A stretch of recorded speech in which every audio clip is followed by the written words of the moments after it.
What is the lowest level you can beat Pokemon Red and Blue using a Mr. Mime? We were on to Lower Elite. Okay, so being level 45 is optimal. The reason for this is after we use a barrier and being at level 45, it puts our speed at a level to outspeed the Cloyster. The other thing it's going to do for us is we're going to level up right after the Cloyster. So when we mimic Amnesia from Slowbro and we use it and get the badge boost, we're not going to lose our badge boost when we have to go up against the Jinx and Lapras. Because when you get your badge boost after you level up, all that extra badge boosting goes away. You keep the stats that were modified, but the badge boosting goes away. Okay, so the groundbreaking thing I discovered for doing these types of runs is I did this, and at the end, the Lapras critical hit me every single time. I mean, 10 runs in a row, the Lapras critical hit me, not exaggerating. And I was thinking to myself, I was like, this can't be RNG. This is just too wild. So I did some research, and I found out that some speedrunners actually can, depending on how many frames have passed, can manipulate the RNG, and they use it to run into certain Pokemon that they want to run into, so they get a faster time on their speed run.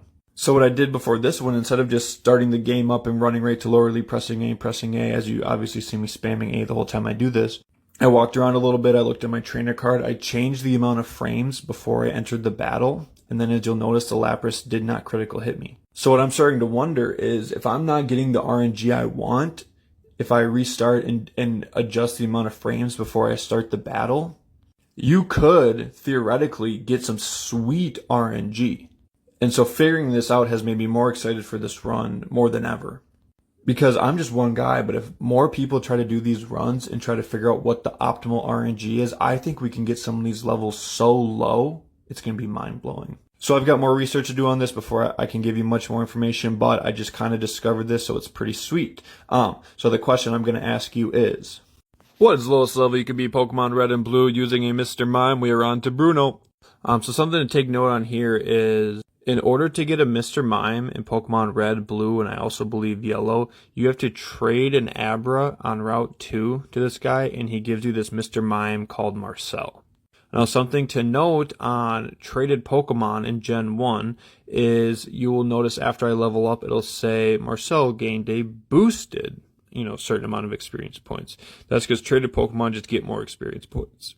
Why this is, I'm not really sure. I don't really understand why it makes sense or why they would add it, but they did, so here we are. But it adds a different level of complexity, because with the badge boost, every time you level up, you lose your badge boost, right? You keep the stats you modified, but any badge boosting you got goes away. So, it's pretty nice. We could use barrier, we could gain some defense, and we do need defense against Bruno for him being a physical attacker, but no more badge boost. So that made this run a little extra fun, a little different. Another thing to note is on the side, I am putting the rules. So the rules are basically no items in battle. In future generations, like if you were going to do, a Gen 3 one, you could use held items. All HMs and TMs and learned moves are okay. So you'll notice I don't really use minimize or double team just because I'm not interested. But if you wanted to, you could.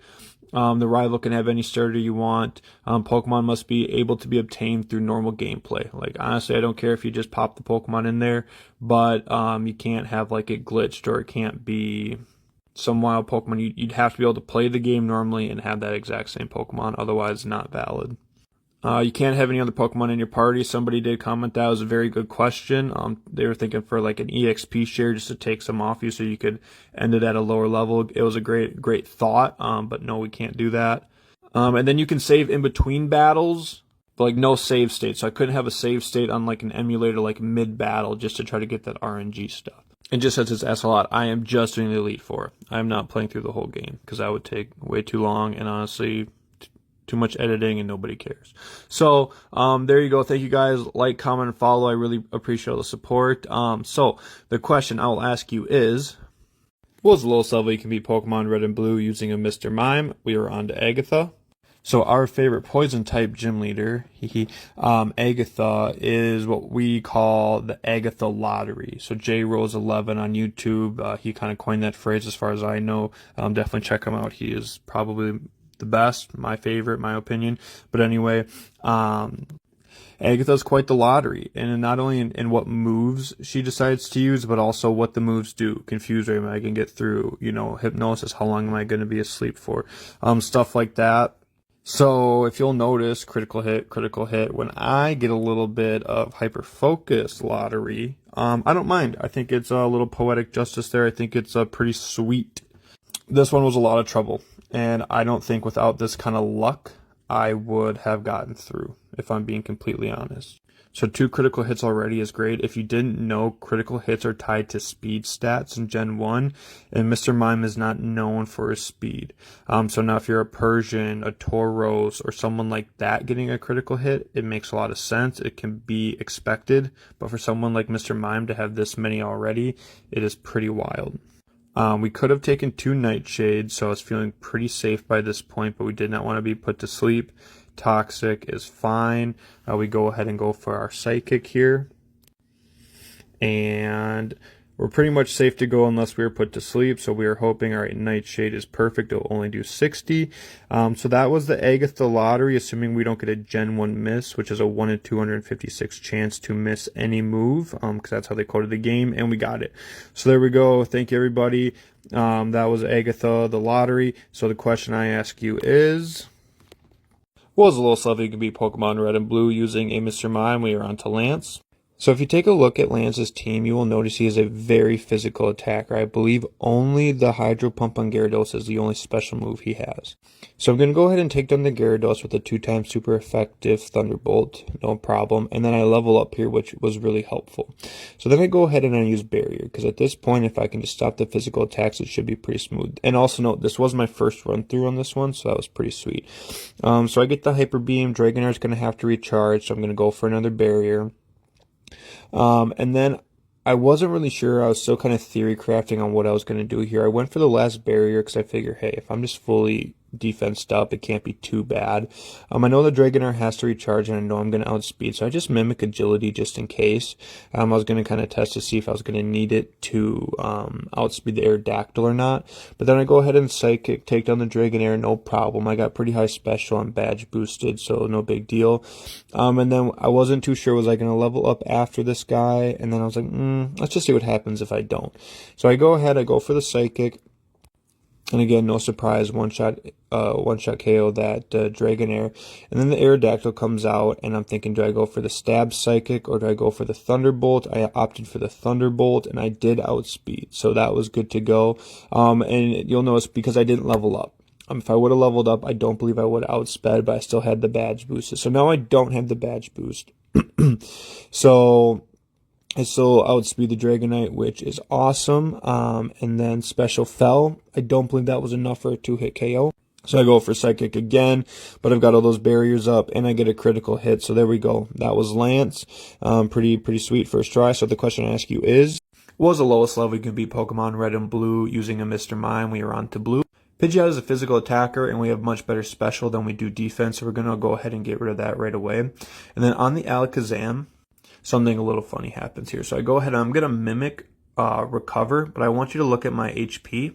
I use mimic, hit recover, and look at my HP. A little higher, then it goes right back down. Kind of a cool little glitch. It didn't affect anything because it went right back, but it's just kind of funny to see. Everything is going by so fast because this Alakazam took forever. Just a bunch of different moves in here so what I'm going to do is I'm setting up my barrier because there is a lot of physical attacks I don't want to have to deal with. So I go ahead and set up all my barriers. I have recover. And there's not a whole lot Alakazam can do to me because I am going to outspeed at this point, other than maybe a lucky critical hit if I get too lazy with it. But I don't have any great moves on Alakazam. So I'm going to go ahead and go for Thunderbolt. I'm looking for the paralysis because if it uses recover, I'm kind of screwed, but I get a nice little critical hit there, knock it out, so that was sweet. So I'm on to Rhydon. I'm going to go ahead and Psychic. Rhydon has very poor special, so we should be good to go there. And I mean, take note of my level 56. I started this thing at level 45. This boosted EXP has definitely been a game changer, definitely kind of changed my thought on how to do these runs. Or this run specifically, I should say. And it kind of makes you wonder if I could sneak out a little lower level on Lorelei. Could I do this at a lower level? I'm not too sure. But anyway, with Recover, I'm able to stay afloat pretty much on anything that does damage to me. I do have to watch out for criticals, and I do have to manage my PP points. So I don't want to run out of PP points on the Blastoise because the Blastoise is a tank, and I will not be able to take it down. Something you'll notice here, Executor does not use Hypnosis. Now, why is that? It's because Hypnosis is a psychic move. I am a psychic Pokemon, so it thinks it's not very effective. So it's only going to use Stomp and Barrage. I don't know why it didn't have a fourth move being a level 63 Pokemon. I think it's because those are the ones that would normally learn. If you, once you evolve a Pokemon in Gen 1, it usually stops learning moves when you use a stone to evolve it. So it must have said, hey, this is an Execute, use a stone, it learns no more moves. But stupid, they should have gave it one. Anyway, not going to use Hypnosis on me, which is pretty sweet, so we're pretty safe there. Then we go for Thunderbolt on the Blastoise. Withdrawal is great. Thunderbolt again, critical, look at us go. So the question I ask you is,